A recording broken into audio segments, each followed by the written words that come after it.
The dining room glowed with warm amber light, the chandelier catching reflections in every wineglass raised around the long mahogany table. The roasted turkey sat carved and steaming in the center, flanked by dishes only Alana Sanders could prepare just right. Her signature brown butter sweet potatoes, sage stuffing, cornbread muffins so soft they crumbled in your hand. Laughter bounced off the walls.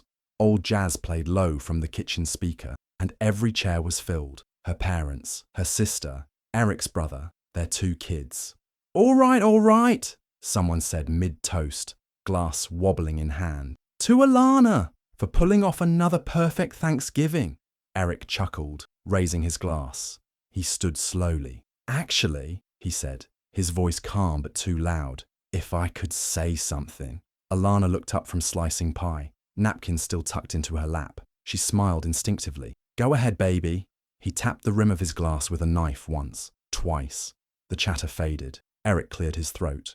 First, I just want to say, I'm grateful to everyone for being here. Family means a lot. It reminds us who we are, who we've been, and sometimes, he reached behind his chair, who we're not anymore. He pulled out a flat manila envelope, held it for a beat, and then dropped it right in front of her plate. The silence hit like a break. Her hands froze above the pie. She blinked at it. What's this?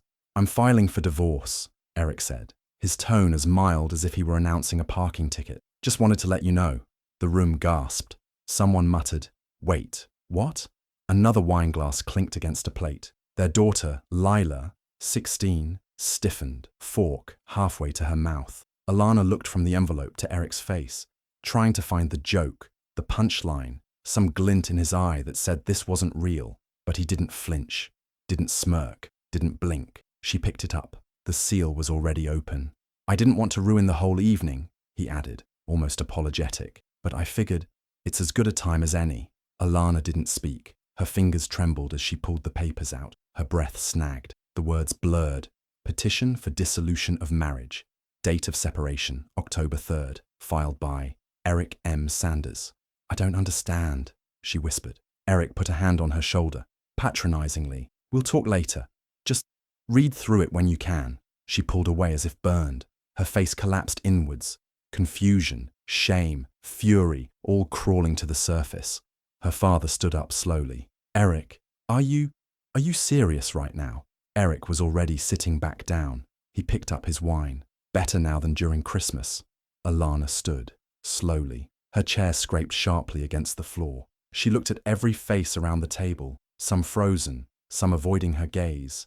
Even her sister looked scared to move. She looked last at her daughter, who stared down at her plate, not a single muscle twitching. And for the first time in 18 years, Alana didn't know what role she was supposed to play. It was never in Alana's nature to quit early. She was the type who would re-iron a tablecloth just because the corner curled, or re-stitch a hem at midnight so her daughter's school dress wouldn't hang wrong. For 18 years, she poured herself into every corner of their life. Birthdays themed down to the napkin, doctor's appointments always remembered, holiday cards mailed before December 1st. She built their home not just with furniture and color palettes, but with warmth, with stability, with intention. She hadn't always been a homemaker. Before Noah was born, she worked at a boutique interior design firm, assisting wealthy clients in Buckhead with taste that outstripped their vision.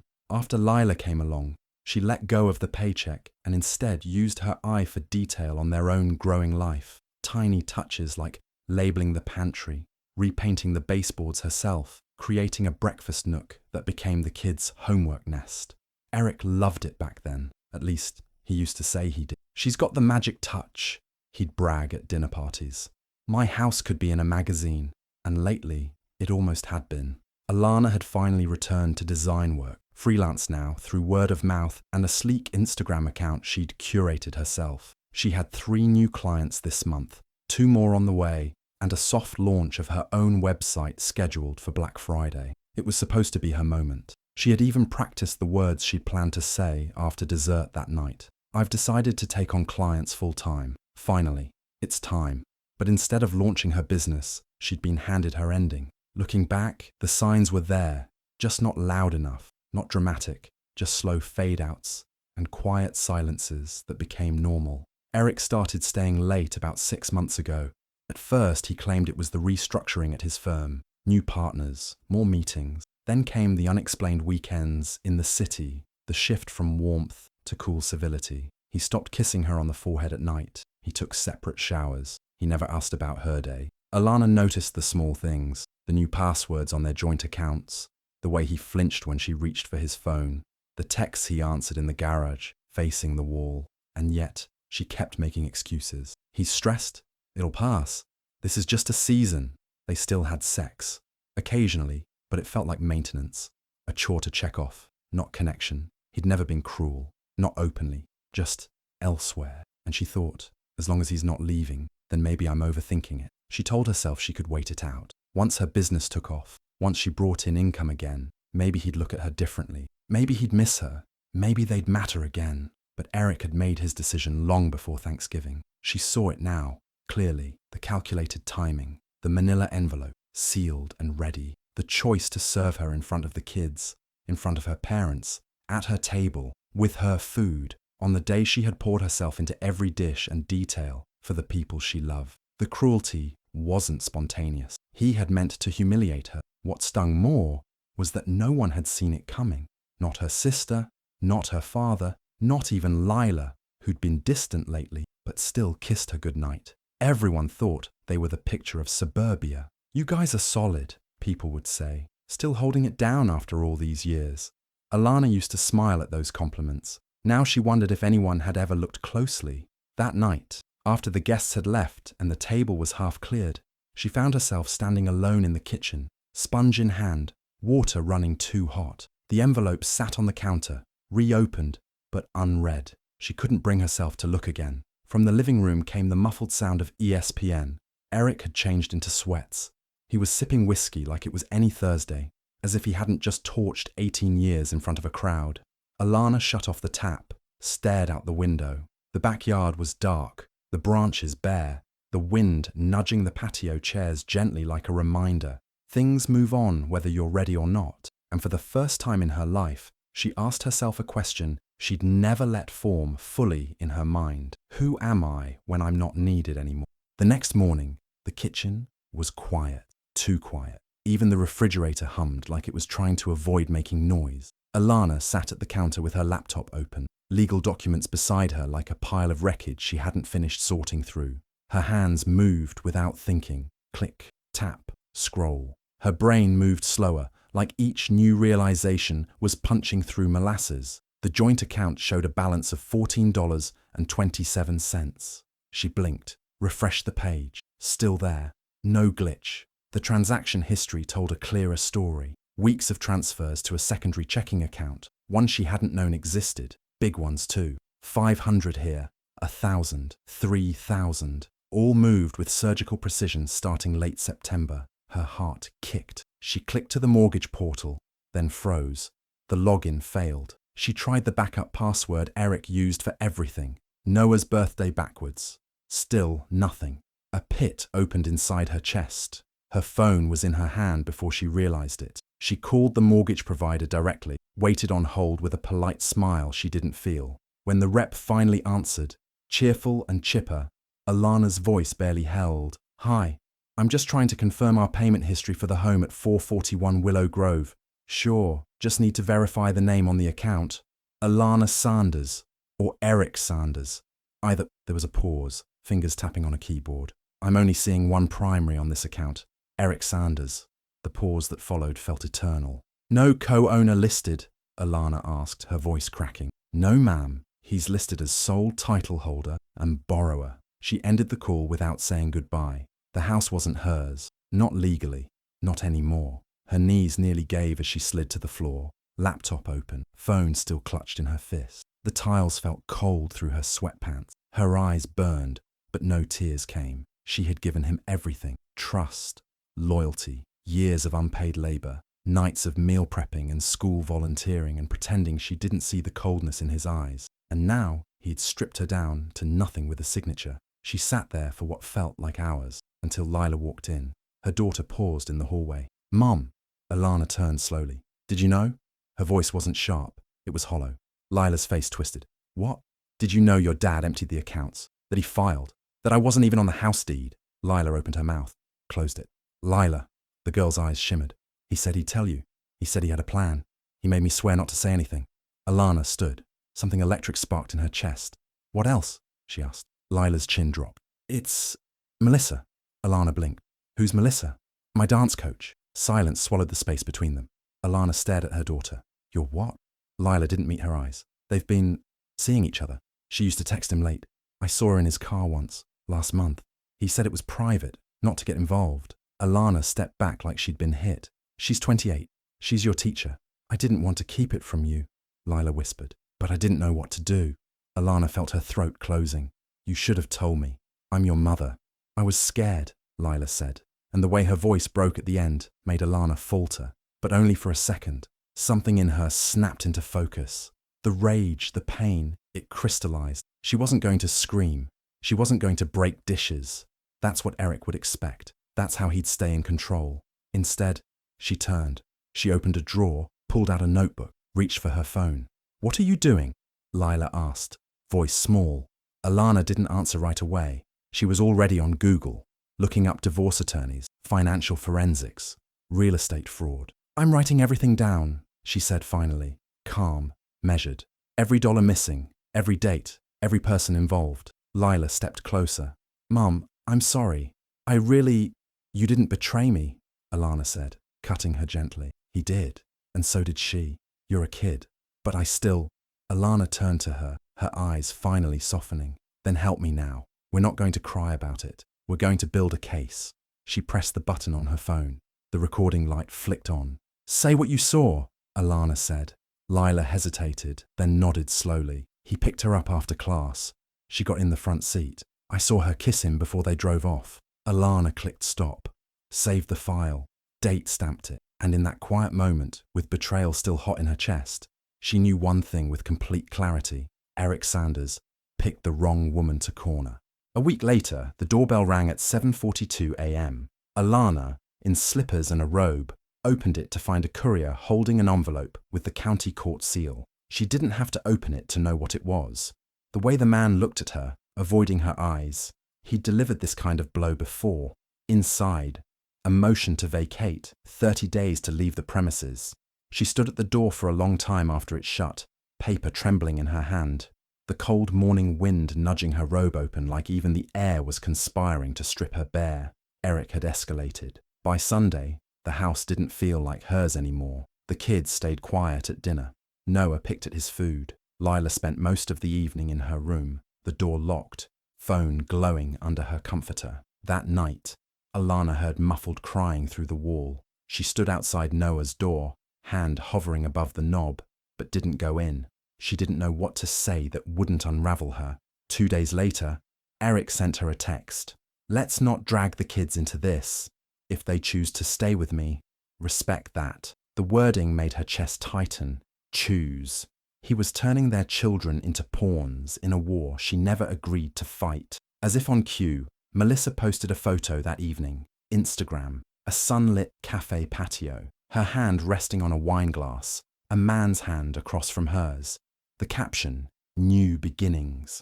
The ring on his pinky was unmistakable. Eric's grandfather's. Alana had it resized for him 10 years ago. The comments made her stomach twist. Hearts. Fire emojis. Y'all are too cute.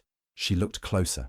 Melissa's profile was public. Alana scrolled. In one photo, Melissa wore sunglasses. Her reflection in the lens, Eric's Mercedes. The humiliation settled like smoke in her lungs. Everyone could see it now. The mistress was no longer a secret. She was a statement. Alana needed help. Real help. She found Vanessa Grant through a support forum for women in high-asset divorces. The reviews were almost mythic. Sharp. No bullshit. Relentless. They met in a small office above a Pilates studio. Vanessa wore black slacks and a high ponytail, her eyes razor-bright behind slim glasses. I don't need to hear everything, she said, flipping through the documents Alana brought. Just the parts he thought you were too stupid to notice.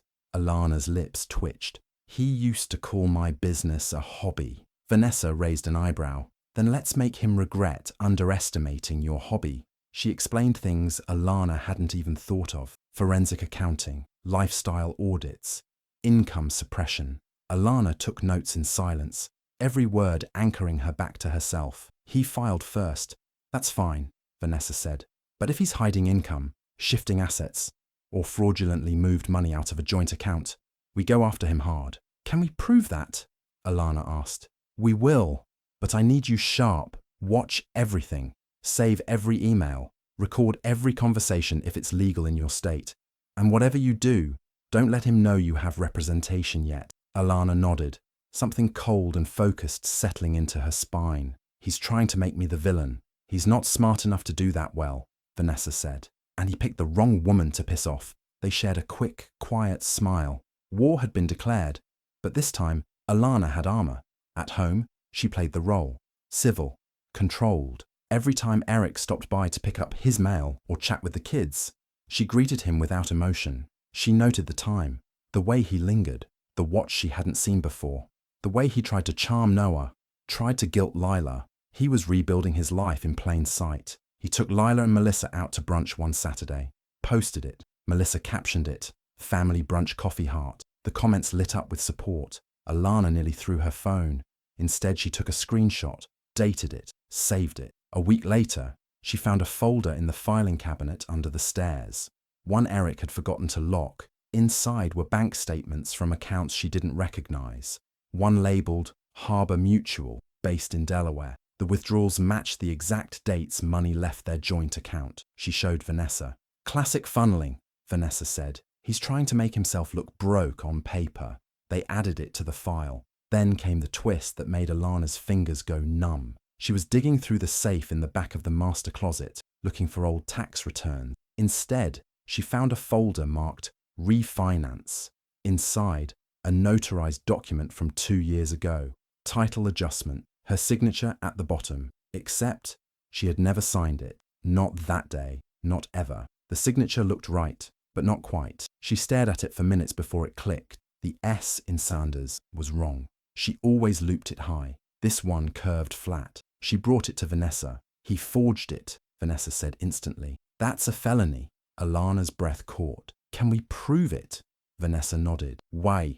Eric strode into courtroom 2B, wearing a tailored navy suit and his signature smug half-smile, like he was walking into a client meeting he'd already won. Melissa followed a few paces behind in a cream blouse, her lipstick too bright for the setting. They didn't hold hands, but they didn't need to.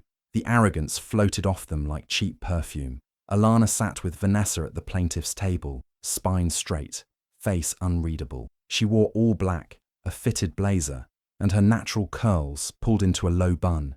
No makeup, no statement jewelry, just presence. Eric barely glanced her way. He leaned toward his lawyer, an old friend from his firm, whispered something, then leaned back, one leg crossed over the other. The judge, a woman named Linda Harkness, called the room to order. Her tone was clipped and serious. We are here to assess the petition for property control and temporary spousal relief in the case of Sanders versus Sanders, she announced. Eric's lawyer rose first, made his pitch clean and condescending. Your Honor, my client has been more than generous. He's offered Mrs. Sanders a monthly allowance, access to one of the vehicles, and, until recently, a place to live rent-free. Given her lack of steady income and history as a homemaker, we believe he's acted with both integrity and compassion. Alana felt Vanessa tense beside her. Now, the lawyer continued, Mr. Sanders respectfully requests a decision on the vacation of residence and the fair division of marital property. Thank you, Judge Harkness said. Mrs. Sanders, Vanessa rose. If it please the court, we'll be submitting several exhibits today that we believe paint a very different picture of Mr. Sanders' integrity. She passed a folder to the bailiff. Exhibit A. Proof of financial transfers from the couple's joint account into a hidden bank account registered under the name of Melissa Kerr, Mr. Sanders' current romantic partner. Eric shifted in his seat.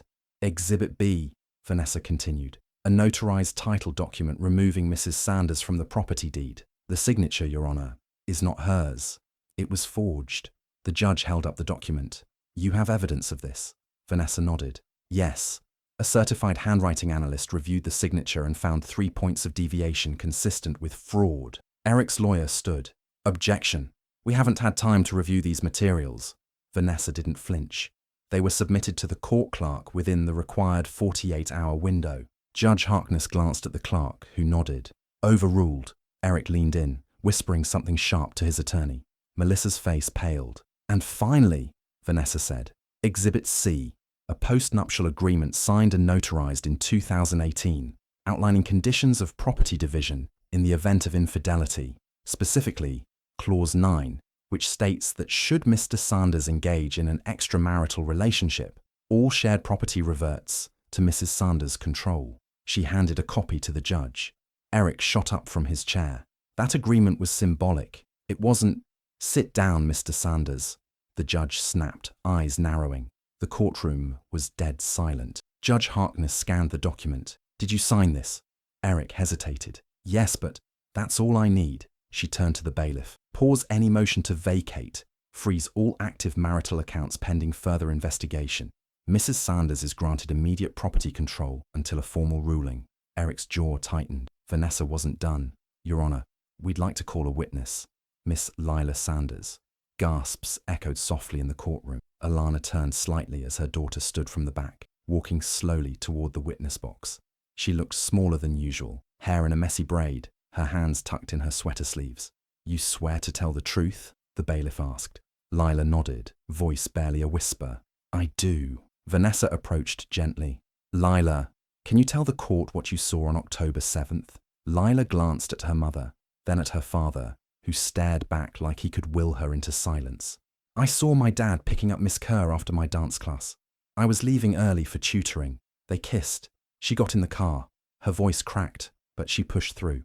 He told me not to say anything, that it would ruin everything." Vanessa nodded. "Did he tell you what would happen if your mother found out?" Lila wiped her eyes. "He said she'd lose the house, that it was for the best." Alana couldn't breathe. The words were daggers, but the truth was a weapon now. The judge cleared her throat, her voice cut like steel. "Mr. Sanders, you've manipulated finances, violated marital agreements, and involved your child in your deception. This court finds your conduct deeply unethical and potentially criminal." Eric opened his mouth. The judge raised a hand. "I suggest you find a better lawyer." Melissa stood up, whispering to Eric. He ignored her. The judge banged. The first thing she noticed when she stepped back into the house, alone, was the stillness, the kind of quiet that didn't feel hollow anymore. No shoes by the door that weren't hers. No scent of his cologne clinging to the hallway. Just peace. The air felt different. Owned. Alana set her keys down on the entry table. Her shoes clicked across the polished floor. In the living room, the sun fell soft through the windows, painting long golden strips across the rug. She stood there for a while, taking it in, not just the space, but what it meant. She had won, not the way people imagine it. No parades, no applause, just the steady, satisfying sound of freedom arriving one quiet step at a time. The kids came home that evening from her sister's place. Noah ran straight into her arm. Lila hung back, uncertain, but Alana opened her arms again, and this time, her daughter stepped into them. They didn't speak at first. They didn't need to. From there, the healing wasn't instant, but it was steady. Noah slept through the night again. Lila started eating dinners downstairs. They watched old sitcoms on the couch, the laughter sometimes real, sometimes just the sound of trying. Alana poured herself into her work. Word had spread after the court case about the woman who built a business out of the ashes of her marriage, who took on a high-powered lawyer husband and didn't flinch. Clients came, then referrals, then an email from a local lifestyle producer asking to do a segment. The cameras showed up one Thursday morning. She walked them through her process: color theory, lighting balance, the psychology of space. She stood in her own kitchen, the one Eric once threatened to take from her, and said into the mic, "This house is where I learned how to rebuild. First furniture, then a family." The clip went viral. Her inbox overflowed. 2 months later, during settlement negotiations, she bought the house. Eric needed liquidity. His firm had let him go. Conduct unbecoming, they said. Clients didn't like scandal. Melissa had been sued by 2 other parents for inappropriate behavior at the dance studio. The school dropped her. She and Eric moved into a rental across town. The house sold for exactly $1. Alana wrote the check herself. No smugness, no ceremony, just justice. Thanksgiving came again, as it always does. She cooked less this time. Simpler dishes. The table was smaller, fewer chairs, more space. Her parents came, her sister. Noah set the table. Lila helped with the green beans. this time without headphones. Midway through dinner, someone raised a glass. But this time, no one toasted to perfection. No speeches, just soft clinks and knowing smiles. Later, Lila disappeared for a minute, then returned with a small gift-wrapped frame. "I saw this and thought of you," she said, placing it in her mother's lap. Alana unwrapped it slowly. It was the article from the lifestyle segment, Designing Her Own Future. One woman's quiet revolution. Alana stared at it for a long moment. Then she smiled, deep, real, a kind of smile that only comes after fire. The table was smaller this year. No formal centerpieces, just a low vase of eucalyptus and scattered tea lights flickering between dishes. Outside, the wind teased the curtains, but inside, warmth held steady. Alana stood at the head of the table, carving the turkey with hands that no longer trembled. Her movements were precise, unhurried, each slice clean. Noah passed the rolls.